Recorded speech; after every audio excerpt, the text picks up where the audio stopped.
Hello there, friends. Tim Kirby Russia Hot Takes. Yevgeny Prigozhin. Who is this man, this leader of the Wagner group, and why is he expressing such, let's just call them, radical opinions about things over the internet? Кремами и показывают это в инстаграмах, там, ютубах и так далее, а у обычных людей дети приходят в цинки, разорванные на куски, и когда мать плачет над своим сыном, или как у меня вот тут видео прислали, отец сидит около гроба сына и говорит: Владимир Владимирович, я понимаю, что вы генералам медали даете, но моему сыну-то за что не дали? Сын этого деда, он разорванный в клочья, там куски с землей, мясо лежат. А гаденыш в Арабских Эмиратах, он попкой крутит. И это раздвоение, оно все, чем может закончиться. From his many videos where he seems to be expressing a lot of anger and dismay at some of the things that are happening on the front. He seems to be very critical of Defense Minister Shoigu, who is technically not from a military background, but got into the position he's in because he fixed the Ministry of, I guess you'd want to call it Ministry of Extreme Situations, like, you know, the firemen and ambulance service and all that. It was really, really bad, and then it got really, really good, and so he got to fix the army too. So, anyways, what is up with this guy? Now, the first thing is I think that a lot of what is happening, be it Medvedev becoming the new blood and guts Medvedev, as we call him on this channel ever since the war started, he is, I'll put it this way, he is the exact opposite of his image that he had when he became president. When he became president, he was supposed to be like this bridge between Russia and the West, because he's really into Apple products and photography, and he's kind of an urban liberal guy, and now he's become like patriot number one. If you dare do anything to us, we'll destroy you. In fact, it's kind of weird, because he's almost taken on the personality of that like classic, maybe a slightly more thoughtful John McCain. I don't know. A little bit of Rush Limbaugh. But then again, remember, Medvedev tends to do a lot of this stuff in writing. So there aren't too many bombastic clips of this sort of stuff. So, interesting. But anyways, he's kind of taken on this new personality. Of course, Kadyrov, who's leading the Chechens, has had a lot to say, and also some open criticisms of what's been happening in the war.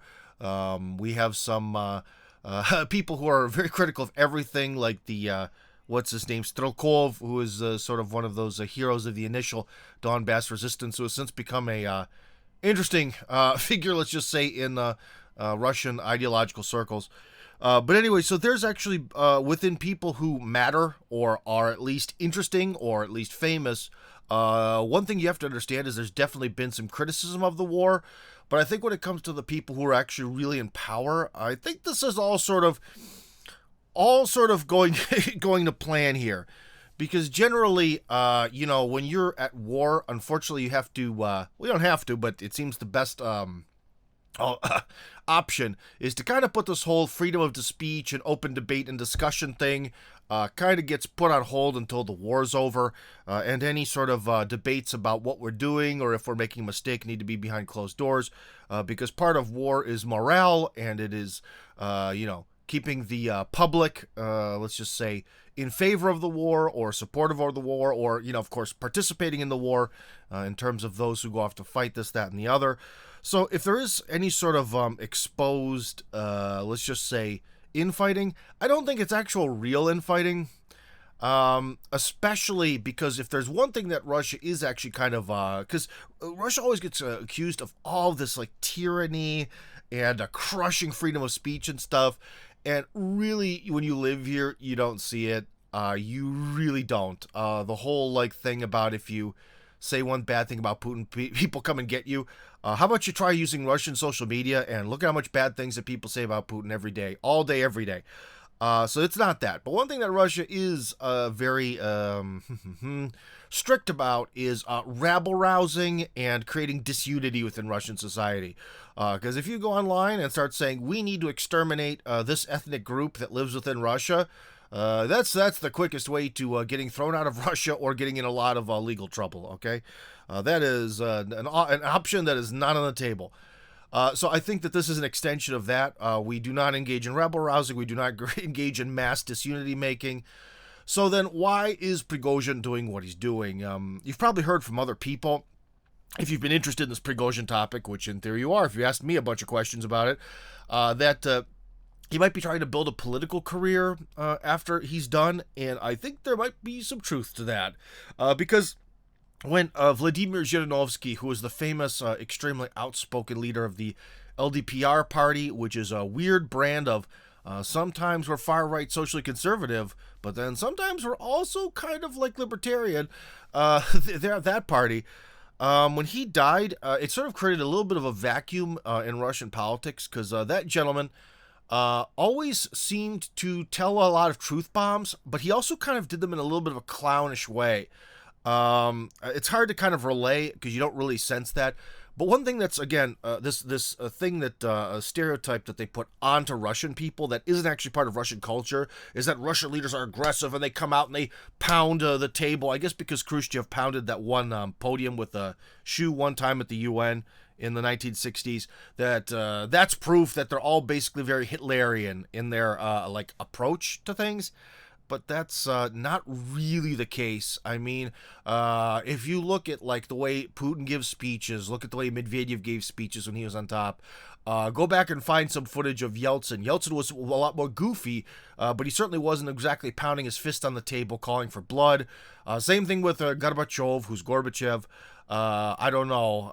Brezhnev didn't really seem to do that either. And also, you guys obviously won't be able to understand what he says, but we still have video of Stalin's speeches, and they're all very calm. In fact, the whole idea of him being Uncle Joe, of being this sort of older gentleman, older wise gentleman, sort of reflecting on things and speaking to the public in that way, was a lot more of his mannerisms than, say, like, you know, going for blood or something. So the whole thing of, like, get angry, smash my hand on the table, tell it like it is, this way, Alex Jones style of presentation, that doesn't really exist in Russia, except for Zhirinovsky. That was kind of his shtick. His shtick was that kind of fired up, right-wing kind of guy, and Zhirinovsky lived a long life, but I think when COVID came, I think he was a bit of a hypocrite, because I think he got vaccinated into oblivion, and now he's in oblivion. But that's just my, that's a presumption, not a fact, just a presumption, based on some of the things he kind of said during the COVID period. But anyways, with the loss of Zhirinovsky, I think in some ways there's a bit of a vacant slot in Russian politics.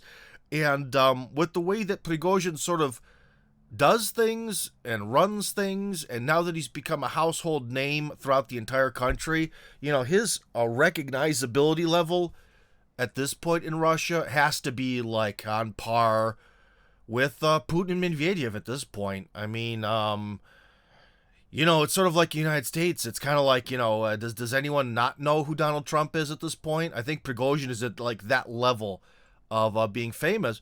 So I'm not going to say that I'm going to bet my life on this, but I just wanted to make a video now as a prediction where I think he might take over for Zhirinovsky. Especially because he seems to be positioning himself as the patriotic opposition. Because you have to remember that in Russia, there's two types of opposition. There's like a more legalized opposition that goes against United Russia and the Putin universe, but goes against them in the sense of, we all, like, it's sort of the logic of, we all want to make the country better, but we think we should make the country better this way. Or we need to make the country better by maybe not using the people that are in United Russia. So let's use our people because we think that they're better people. That tends to be their way. And then there's the other way, which is the opposition parties, which are like the Navalny types, who are like, we need to bring down the state because it's evil, and we need to join the West and civilization and all that stuff. Sort of the, what are they, compradors? Is that the term? Well, basically the people who are willing to be submissive for the West in order to live that quick, short Boris Yeltsin lifestyle. So I think that Prigozhin is actually going to be one of the more sort of internal, productive opposition figures, because everything he does, his way of talking, his attitude towards power tends to have that same kind of flavor of like, Yeah, we're here. We're all fans of Russia.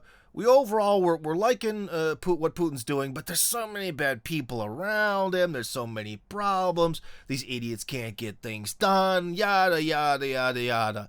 And that's it. That's he's really speaking that language. So I'm gonna put a $5 bet that I'm making with no one. Let's make it even more trivial. Let's make it a 5 ruble bet that Prigozhin is actually going to take the place of Jananovski. Because if you haven't noticed, although Jananovski, I think his son is in the party, is he? Well, anyways, there are some people, Jegtiryov, who was a very active in the LDPR. Anyways, there's no new, like, big party head in the LDPR, although they continue to exist. No sort of new figure around which they can sort of wrap the party and build a new platform. And I think that could be Prigozhin. So 5 ruble bet, big 5 rubles. Maybe I should bet 5 Soviet rubles on this. Prigozhin takes over for Zhirinovsky after the war is over, within 6 months to a year. That's my bet. Tim Kirby Russia, signing out.